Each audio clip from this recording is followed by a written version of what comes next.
Good morning eighth class. आज हमारा new chapter start होगा, lesson number 9 disaster management. Okay, अगर हम देखें रीड डेली अधिकतर न्यूज़पेपर्स में या टीवीज़ पर चैनल्स पर, तो कई बार हमें नेचुरल क्लैमिटीज़ और डिज़ास्टर्स के बारे में पता चलता है वर्ल्ड में कि वो कहीं पर अर्थक्वेक आ गया, साइक्लोन आ गया, या क्या कहते हैं वॉल्केनिक इरप्शन हो गया। तो आता है व्हाट इज़ नेचुरल डिज़ास्टर।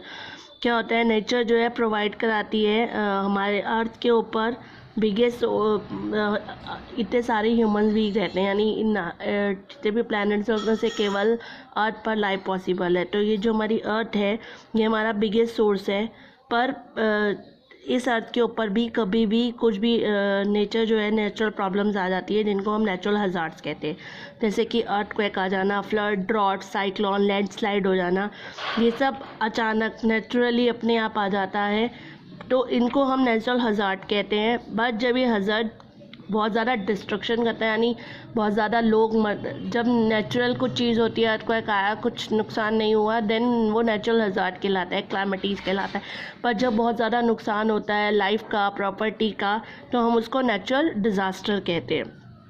अगर हम proper preventive and precautionary major मतलब अगर हमें पहले से ही पता हो, तो अगर हम प्रिकॉशन लें, हम बचने की कोशिश करें, तो हम लाइफ और प्रॉपर्टी का कम से कम नुकसान हो सकता है। But the hazard does not become a disaster.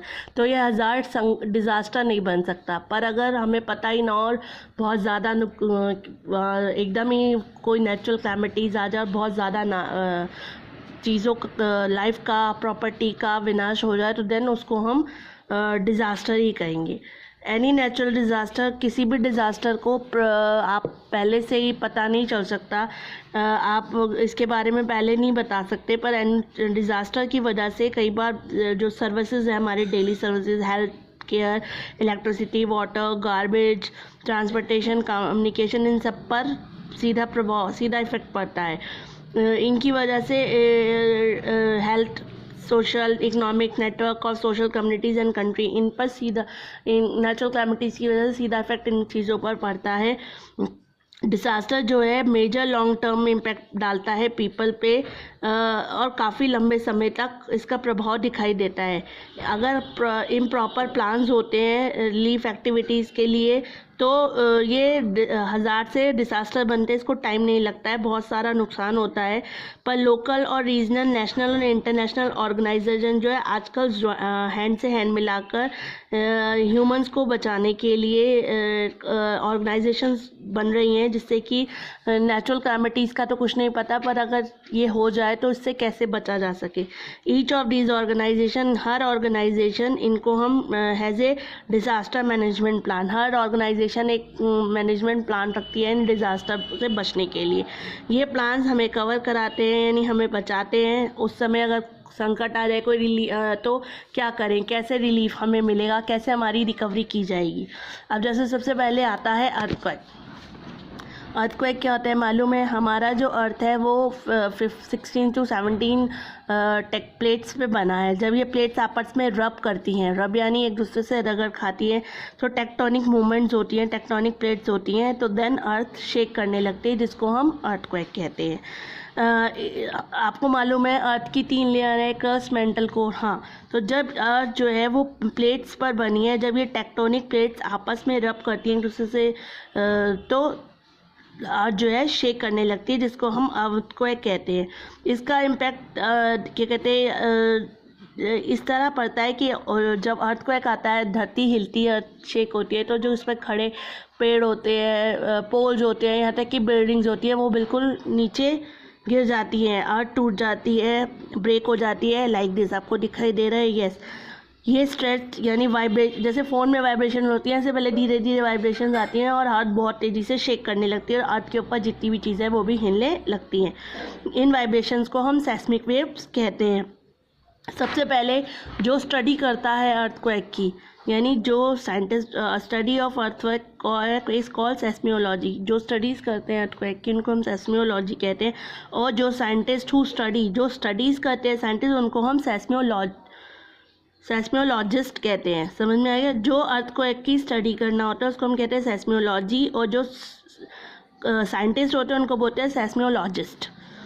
जहाँ से अर्थक्वेक स्टार्ट होता है यानी बिगेन होता है उसको हम फोकस कहते हैं। जहाँ जैसे ये आप ये देखिए पॉइंट, जैसे मानो अर्थक्वेक स्टार्ट हुआ, इस एरिया को फोकस कहते हैं, और यहाँ जहाँ तक गया यानी जहाँ पर सबसे ज़्यादा नुकसान होता है उसको एपिसेंटर कहते हैं। ठीक है, तो जहाँ से अर्थक्वेक स्टार्ट हुआ उसको हम फोकस कहते हैं, और एपिसेंटर वो पॉइंट होता है जहाँ तक अर्थक्वेक जाता है और नुकसान होता है। Earthquake is felt the strongest near the epicentre. Focus से महसूस नहीं होता, फोकस तो वो सेंटर जहाँ से अर्थक्वेक स्टार्ट हुआ, वाइब्रेशन स्टार्ट हुई, पर जहाँ तक जा रहा है जहाँ पर नुकसान हो रहा है उसको हम एपिसेंटर कहते हैं, और वही वो एरिया होता है जहाँ पर स्ट्रॉन्गेस्टली महसूस किया जाता है। इट इज़ मेजर्ड यूजिंग, इसको हम जिस इंस्ट्रूमेंट से नापते हैं यानी अर्थक्वेक को जिस मेजर्ड इंस्ट्रूमेंट से नापते हैं उसको हम सेस्मियोग्राफ कहते हैं। इसकी इंटेंसिटी यानी कितना तेज था उसको हम रिश्टर स्केल पर नापते हैं। इसकी इंटेंसिटी को, अर्थक्वेक की इंटेंसिटी को हम रिश्टर स्केल पर नापते हैं, जिसकी जो रेंज है वो 0 से 9 होती है। अगर इसको मेज़र किया जाता है 3 to 5 मैग्नीट्यूड तो इसका मतलब है कि अर्थक्वेक जो है नॉर्मल है, पर अगर मैग्नीट्यूड 5 से 7 पहुंच गया तो इसका मतलब ये बहुत डिस्ट्रक्शन था यानी इसने बहुत नुकसान पहुंचाया, और अगर 9 तक पहुंच गया तो इसलिए पूरी धरती ख़त्म हो जाएगी। तो रिश्टर स्केल की जो रेंज है वो 0 to 9 है। Major earthquake rate between 7 and 8, और रेटिंग ऑफ और मोर यानी अगर 8 और मोर है तो ये तो बहुत ही ज़्यादा सीरियसली है कि अर्थक्वेक बहुत खतरनाक आया था। अर्थक्वेक को प्रेडिक्ट करना पहले से पता कि आ जाएगा, इसके बारे में कोई जानकारी नहीं दी जा सकती। जैसे अप्रैल 2050 में नेपाल में अर्थक्वेक आया था जिसको हम गोरखा अर्थक्वेक भी कहते हैं। इसमें 8,000 पीपल तो मर गए थे और लगभग 23,000 जो लोग हैं वो इंजर्ड हुए थे। इट ऑकर्ड ये 1156 NST on 25 April with A magnitude of 7.8, यानी इसका जो रिश्टर स्केल पे नापा गया था इसका मैग्नीट्यूड था 7.8। 1156 पे 25 अप्रैल को रात को 11:56 पे महसूस किया गया था, साथ इसका 7.8 मैग्नीट्यूड था। जितनी भी ओल्ड बिल्डिंग्स हैं वो डिस्ट्रॉय हो गई थी। UNESCO world heritage site in the Kathmandu valley, UNESCO world heritage site Kathmandu में वो भी डिस्ट्रॉय हो गया था। इसके अलावा आफ्टर शॉक ऑकर्ड, फिर महसूस किया गया था 15-20 मिनट के बाद दोबारा से, मतलब एक इंटरवल के बाद फिर से शॉक लगा था, जो मैग्नीट्यूड इसका था 6.7, और वो 26 अप्रैल यानी रात को 12:54 पे महसूस किया गया। अब इसे बचने के लिए क्या करें? सबसे पहले प्रिकॉशन, सबसे पहले ओपन एरिया, अगर आपको महसूस हो रहा है आप ऐसी जगह पर हैं तो आप सबसे पहले ओपन एरिया, पार्क और ओपन ग्राउंड एरिया मतलब खुले मैदान में पहुंच जाएं। अगर आप किसी खुले मैदान में पहुंच भी जाएं तो उसके बाद कीप अवे, इलेक्ट्रिक पोल्स है, टॉल बिल्डिंग्स है, ट्री है, उनसे दूर हो जाएंगे। यानी आप खुले मैदान में ऐसी जगह पे खड़े हैं या बिल्डिंग आपके ऊपर गिर जाए, नहीं। नंबर 3, अगर आप व्हीकल पर हैं तो उसको साइड में, रोड के साइड पर पार्क कर दें और ट्री और इलेक्ट्रिक पोल से दूर हट के खड़े हो जाए। You can not move out, अगर आप ऐसी जगह पर हैं जहाँ ऊंचाई पर हैं, आप नहीं जा सकते, नीचे नहीं उतर सकते या कहीं आप नहीं जा सकते तो भागने की कोशिश ना करें, बल्कि कोई आपकी स्टडी टेबल है, बेड है, उसके नीचे अपने को छिपा लें।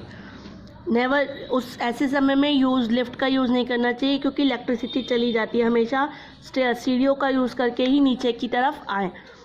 लॉस और life can be avoid through emergency, अगर लाइफ को और जो लाइफ है उसको हम बचा सकते हैं अवॉइड कि अगर हम इमरजेंसी प्लान बनाएं, कंस्ट्रक्ट करें बिल्डिंग्स इस तरह की कि जो अर्थक्वेक के समय खड़ी रहें, नुकसान ना हो। इसके अलावा अगर आप थिएटर के अंदर हैं, ऑडिटोरियम और स्टेडियम है तो वहाँ से बाहर आएँ, पैनिक ना हो बल्कि आराम से तसल्ली के साथ बाहर आए, ये ना हो कि भगदौड़ में आपकी जान वैसे ही चली जाए। अब आता है साइक्लोन। साइक्लोन हम रेफर करते हैं एनी स्पिनिंग स्टॉर्म, ये दिखाई दे रहा है आपको, स्पिन करता हुआ storm that red around the low pressure areas, तो लो प्रेशर एरिया सेंटर से स्टार्ट होता है। साइक्लोन डेवलप होता है लो प्रेशर एरिया से जब surrounded by high pressure zone की तरफ। विंड स्टार्ट होती है यानी हवा होती है स्टार्ट ब्लोइंग टूवर्ड, कहाँ से, at a very high speed से लो प्रेशर एरिया जब हो जाता है और चारों तरफ तो विंड घूमना स्टार्ट हो जाती है हाई स्पीड से। ये विंड्स के साथ में हैवी रेन्स भी आ जाती है और बहुत ज़्यादा नुकसान होता है। लो प्रेशर सेंटर को हम आई ऑफ द स्टॉर्म भी कहते हैं, यानी यहाँ से स्टॉर्म स्टार्ट होता है उसको हम आई ऑफ द स्टॉर्म भी कहते हैं। इन साइक्लोन्स को हर कंट्री में अलग अलग नामों से बुलाया जाता है। ट्रॉपिकल साइक्लोन्स अकर ट्रॉपिकल ओशियनिक रीजन में, जैसे ह्यूरिकेन अटलांटिक और नॉर्थ ईस्ट पैसिफिक में इनको ह्यूरिकेन कहते हैं, नॉर्थ वेस्ट पैसिफिक में इनको हम तूफ़ान कहते हैं। और भी कंट्रीज़ में इन्हें अलग अलग नामों से साइक्लोन्स को बुलाया जाता है। India has a coast line of about, India की जो कोस्ट लाइन है यानी हमारा जो समुद्र का एरिया है उसकी कोस्ट लाइन है वो है 7,517 किलोमीटर, जो 6,100 किलोमीटर तक लॉन्ग है। इसकी वजह से यहाँ पर ये एरिया कभी भी इफ़ेक्ट हो जाता है और यहाँ पर साइक्लोन कभी भी आ जाता है। हमारी 13 कोस्टल स्टेट्स हैं और यूनियन टेरिटरीज़ हैं कंट्री में जहाँ पर ट्रॉपिकल साइक्लोन्स कभी भी आ जाते हैं, जैसे 4 स्टेट्स है तमिलनाडु, आंध्र प्रदेश, ओडिशा एंड वेस्ट बंगाल, और 1 यूनियन टेरिटरी पांडिचेरी और ईस्ट कोस्ट पे, और 2 स्टेट्स हो गई Gujarat and Maharashtra on the west coast. यहाँ पर कभी भी साइक्लोन के हज़ार यानी संकट आ जाते हैं। कोस्ट लाइन ऑफ उड़ीसा को भी हिट किया था साइक्लोन जिसका नाम था हुदहुद इन 2014 में, और अभी भी रिसेंटली आया था, आपको भी मालूम है। It invaded the port city of, इसने इन्वेड किया था, हमला किया था यानी विशाखापट्टनम यानी आंध्र प्रदेश में 11 अक्टूबर को, जिसमें बहुत ज़्यादा नुकसान हुआ था, ट्रीज़ गिर गए थे, बिल्डिंग्स गिर गई नहीं। टिल अक्टूबर 20 को the death toll due to cyclone Hudhud की वजह से रिपोर्ट किया गया था। 46 of these 29 deaths were reported from Visakhapatnam district. 15 people died हुए थे विंजीग्राम में, और food grain production was estimate to around 2003 million tonne according to government figure, यानी गवर्नमेंट के फिगर के हिसाब से बहुत ज़्यादा नुकसान हुआ था। अगर ऐसे में साइक्लोन आए तो वह आप क्या प्रिकॉशन करें? पहले तो हमें वेदर रिपोर्ट सुननी चाहिए, रेडियो पे टेलीविज़न पे पढ़ते रहना चाहिए, जब हमें पता अनाउंसमेंट हो तो हमें इस बात का ध्यान रखना है। नंबर 2, एमरजेंसी किट रेडी रखनी चाहिए जिसमें टॉर्च, फर्स्ट एड, फूड ऐसा जो आप बिस्किट्स वगैरह जो आप उस समय खा सके, candle, match box, portable radio, waterproof bags, अगर आपको जाना पड़े उस समय तो आप जा सके। इमिडिएटली जैसे ही आपको पता चले आपको ऐसी जगह पर आप इन्फॉर्म करे गवर्नमेंट, आपको घर छोड़ के सेफ शेल्टर में जाना है अपने फ्रेंड्स और रिलेटिव्स के घर में जहाँ पर साइक्लोन्स ना आ सकता हो। डू नॉट वेंचर इन सी के पास नहीं घूमना है। अवॉइड फ्लड वाटर के नज़दीक में नहीं जाना है क्योंकि आपको उसमें कीड़े मकोड़े या स्नेक्स काट सकते हैं। इसके अलावा बॉयल वाटर पीना है अपने को बीमारियों से बचाने के लिए। ठीक है, आज के लिए बतना ही। अब हम नेक्स्ट क्लास में पढ़ेंगे सुनामी के बारे में। चलिए, हैव अ नाइस डे बच्चा।